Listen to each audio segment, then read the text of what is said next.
His organizers say this is the biggest one yet, more than 12,000 people, and an important one for Poilievre because tonight he got the endorsement of former Prime Minister Stephen Harper. Have a listen.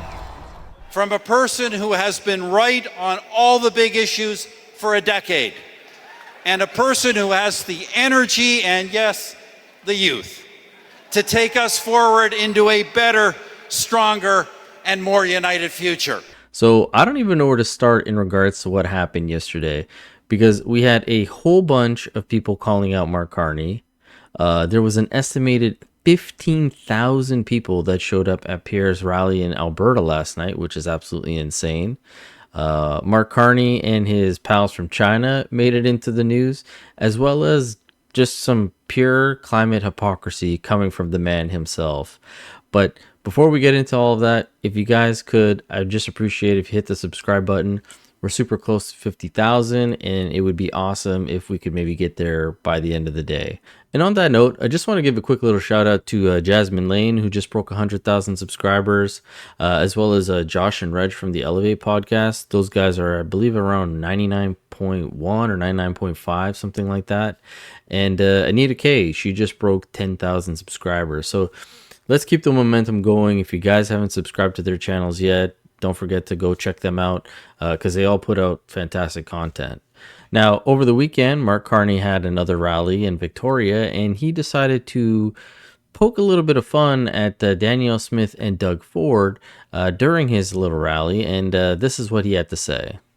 Now, there has been some mixed reactions, especially from the so-called political pundits out there, where more of the conservative-leaning ones say, well, this takes away from Mark Carney's persona that he's trying to put out there, this statesman type of persona, where now the liberal pundits are saying, I don't see anything wrong with what he was doing. Yeah, sure, he was poking fun at some of the premiers, but people say he's too stiff and he should just loosen up a little bit more, and that's exactly what he was doing.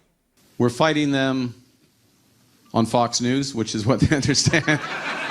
We're sending Doug Ford onto Fox News to show them and we're not messing around up here. And we're going to send Danielle next. Maybe we won't send her. Maybe we'll send Danielle. No, maybe we won't. We won't send Danielle. We're going to keep her. No, keep her. No, that's a bad idea. Forget. Strike that. Strike that. Just ignore that back there. We are going to build ourselves into a... Don't take it away. I was just saying clean. That was Danielle. She was coming in. A clean energy superpower. I can understand why Alberta feels disrespected, and I think even just having a comment like this, at the end of the day, Mark Carney is a sitting prime minister. It's pretty unbecoming for a prime minister to behave that way towards another premier, right?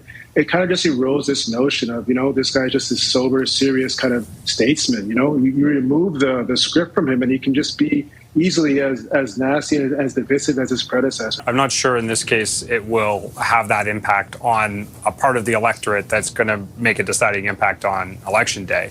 I'll say two things about this. One, a lot of conservatives were sharing this clip last night and online and had similar perspectives to the one Shakir introduced here. The biggest knock on Mark Carney throughout this campaign that he's too scripted, too wooden. He's not really going to be good at the the hustings and out there. I actually saw this clip and thought, oh, he sounds like a normal guy. Like he sounds like a normal person. Now, to be honest, it doesn't really matter what these political pundits had to say, because it was Danielle Smith herself who decided to clap back when she was asked a question today during a press conference, and this is what she had to say. How do you feel about being mocked by the Prime Minister of Canada and Liberal leaders, which he did, I believe, in Victoria, bringing your name up and the name of Premier Ford, but more so yourself, and making you the butt of jokes during the campaign? Well, I've noticed this with progressive men, how much they talk about how much they support women until they meet a strong conservative woman. And so this is a pretty consistent type of approach that I've seen, not only from the current Prime Minister, but the former one as well. And the attitude is, sit down and shut up. Well, I don't shut up. I make sure that Albertans know exactly how I feel about issues, and I'm going to continue advocating on behalf of my province, whether he likes it or not. Now, I personally wouldn't have got on the wrong side of Danielle Smith because this lady is an absolute legend. But I would be curious to see if Mark Carney's comments kind of bolstered the attendance for Pierre's rally last night, because the Conservatives, I think, were estimating around 10 to 11,000, and now they're saying the estimates are closer to 15,000 showed up, probably if not a little bit more. So what a huge turnout that was. But as I mentioned, she wasn't the only one that called him out. Guy Blanchette from The Bloc, he also called him out when asked a question about Mark Carney in Quebec. Do you think Mr. Carney understands Quebec? I think he does not give a damn. It is a problem for him to be forced to try to speak French, and he doesn't like it, and he does not really understand. And then he will have to come in a debate against two guys who speak French pretty well, still improving. He doesn't like us so much. He will never say that he does not like us, but I don't feel the love.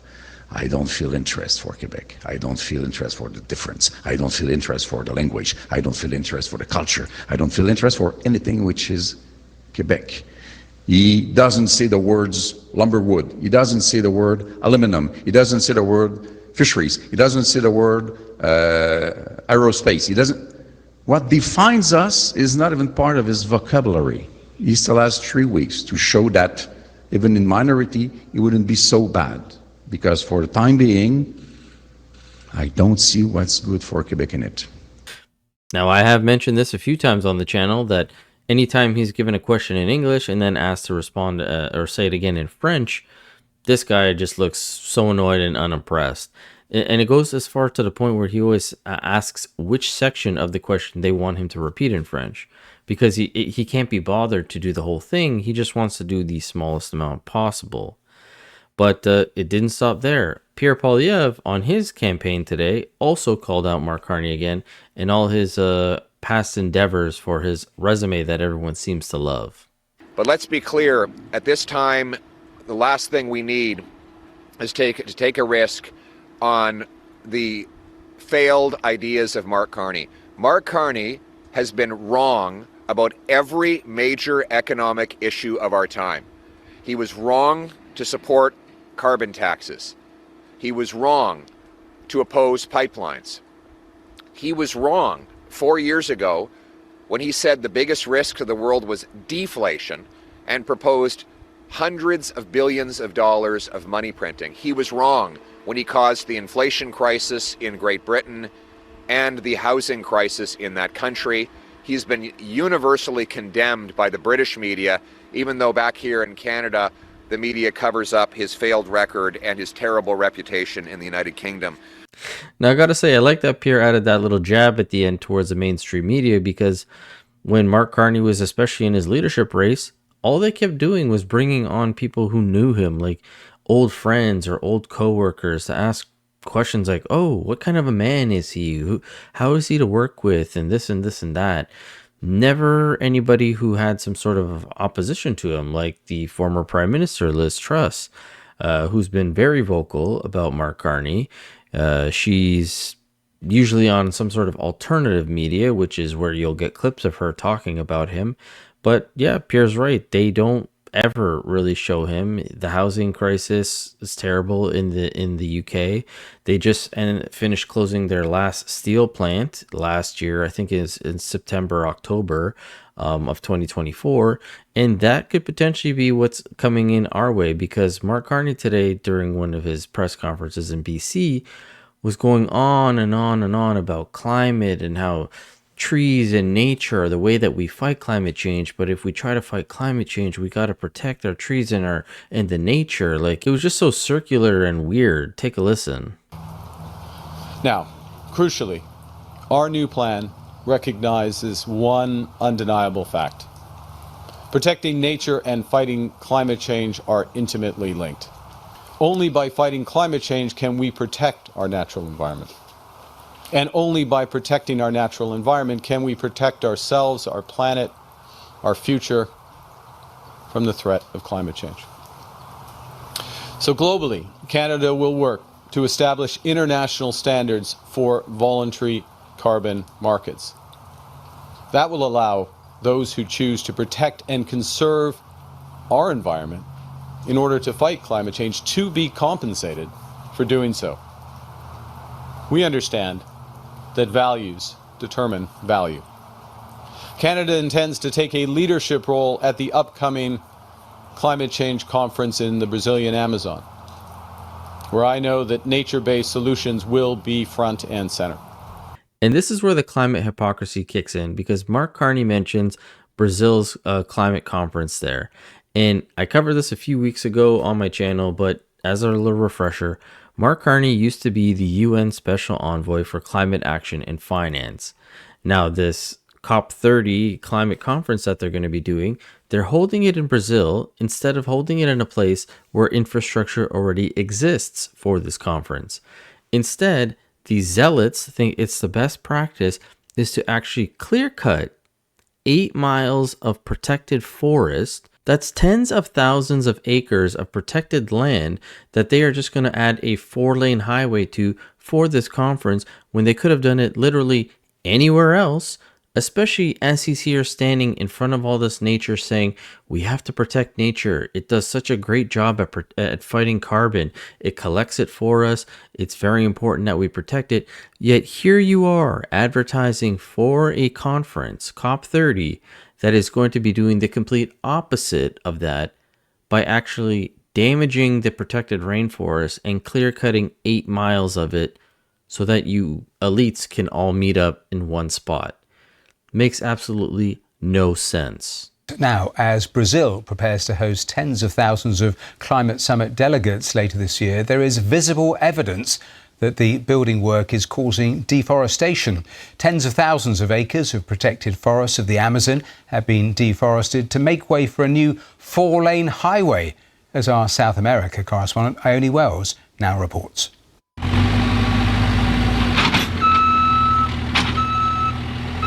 This is going to be a highway, and this is where it's being built. Slicing through the Amazon rainforest. Protected land, until now. And just like Pierre points out, our media is crickets on this whole story. And I understand that that's a story about Brazil, not Canada, but our media does cover worldwide events. And if Mark Carney is here saying that Canada is going to try to take a leadership role in this climate conference in Brazil, COP30, well then our journalists and our reporters should point out the hypocrisy of the whole situation. Like, this is peak irony. You can't make this up, that they're willing to clear cut forests and talk about carbon and carbon capture when you're clear cutting the best natural carbon capturing tools that we have, these trees. But this is what you get with ideologies like Mark Carney, which are very, very dangerous.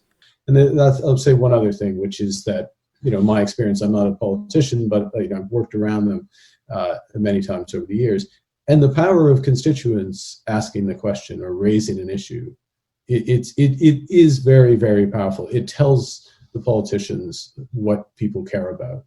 Now, I can tell you that Canadians want a fair and honest election. That's all they really care about. But when it comes with Mark Carney, then there's a lot of foreign interference, it seems, and he just keeps welcoming in. Like, he got rid of Paul Chang, the former Markham Unionville MP, and now he's brought in another guy who's potentially worse and has even deeper ties to the CCP. Not to mention, this story just came out today from the Site Task Force, which is overlooking elections, and this is what they had to report. We are aware of an information operation targeting the 45th general election on the social media platform WeChat. The information operation was launched by Yoli Yomyen, WeChat's most popular news account. Intelligence reporting links the Yoli Yomyen account to the PRC, Chinese Communist Party's Central Political and Legal Affairs Commission. The content of this information operation contains story about the Prime Minister, Liberal Party of Canada leader, and candidate in Nepean, Mark Carney. This content has been amplified in a coordinated and inauthentic way. This information operation had contrasting positive and negative narratives, first amplifying Mr. Carney's stance with the United States, and then targeting his experience and credentials. The site task force assesses that the foreign state-backed information operation was intended to influence Canadian Chinese communities and look to mold perceptions about the candidate. The campaign received high levels of user engagement and views, between 85,000 and 130,000 interactions, and an estimate of 1 to 3 million views. Now, it's kind of sad that they are trying to soften up this story by claiming that there was contrasting positive and negative things said about Mark Carney. But what I also find disturbing is how this is the first time we're hearing about it, April 6th, when there was 2 previous incidences that they knew of. Concerning the timeline, you indicate that a Liberal representative was briefed, I believe, yesterday. It was first noticed March 10th and March 25th, and I think there's a suggestion that the narrative was amplified online, but sometime after that. If you could give us an indication as to why it would take that long to bring this to the attention formally of the Liberal representative. Maybe there's a good reason for that, but perhaps you could explain the timeline there. Sure, happy to. So these were the 2 spikes of activity that we saw. March 10th was outside of the Liberal Party leadership campaign, and so site was not active in providing advice at that time. In terms of the spike on March 25th, that's when we first noticed it, and then we monitored the activity to be able to confidently identify the source and the connection, and that was brought to the attention of the panel last week, and the Liberal Party was briefed shortly thereafter. So they're trying to tell us that after Mark Carney won the leadership race on March 9th, all of a sudden on March 10th, there was all this talk about him on a WeChat. Seems kind of fishy to me. But then not even 2 weeks later, now they're talking about him again on the 25th. But then you don't let him know until the 6th. I don't know. Something seems kind of fishy here. And even the reporters were starting to question, what was the goal of the campaign? If you're saying that they said bad and good things, what would they be trying to get out of that? It didn't make much sense. I just want to come back to the content. My last Mandarin class was 13 years ago, so I used Google to translate them. And from the examples that are in the backgrounder, it appears that the content is mostly promoting Mr. Carney's strength. I think the language that it says is United States meets Canada's tough opponent. And so, Ms. Gladzo, you mentioned something about negative and positive in the background. I didn't see that, but it appears to me from what's in here that the content is, I don't know if it's promoting Mr. Carney, but it seems very cast him in a positive light. Is that broadly what this content that you've seen, that this particular campaign, is that what it seemed to be doing overall? We monitored over the period of time specified, and we saw positive and negative narratives. I think a really important aspect of the work that we do in site and in these briefings is to not further amplify information that is out there at the interest, at the behest of a foreign government. And so, there were positive and negative. So then what would be the point of the campaign if they're both undermining him and promoting him?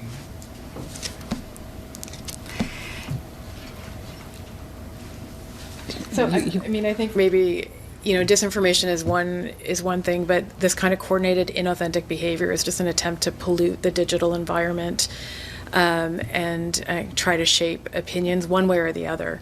I think, and Vanessa will correct me if I'm wrong, I think it's fair to say the PRC is party agnostic. Like this isn't an attempt one way or another, but it is to kind of sow confusion and discord in the digital environment. Yes, how could we forget the PRC, the agnostic party? They don't really care who gets into power. They're not trying to promote their good friend Mark Carney, who has done tons of business with them and probably made them quite a few promises. No. It could have happened really to anybody. But on that note, folks, I love to hear from you guys. So let me know what you think about all this in the comment section below. I appreciate you making it this far. If you can, do hit the subscribe button. And as always, I will catch you guys on the next one. Thanks so much.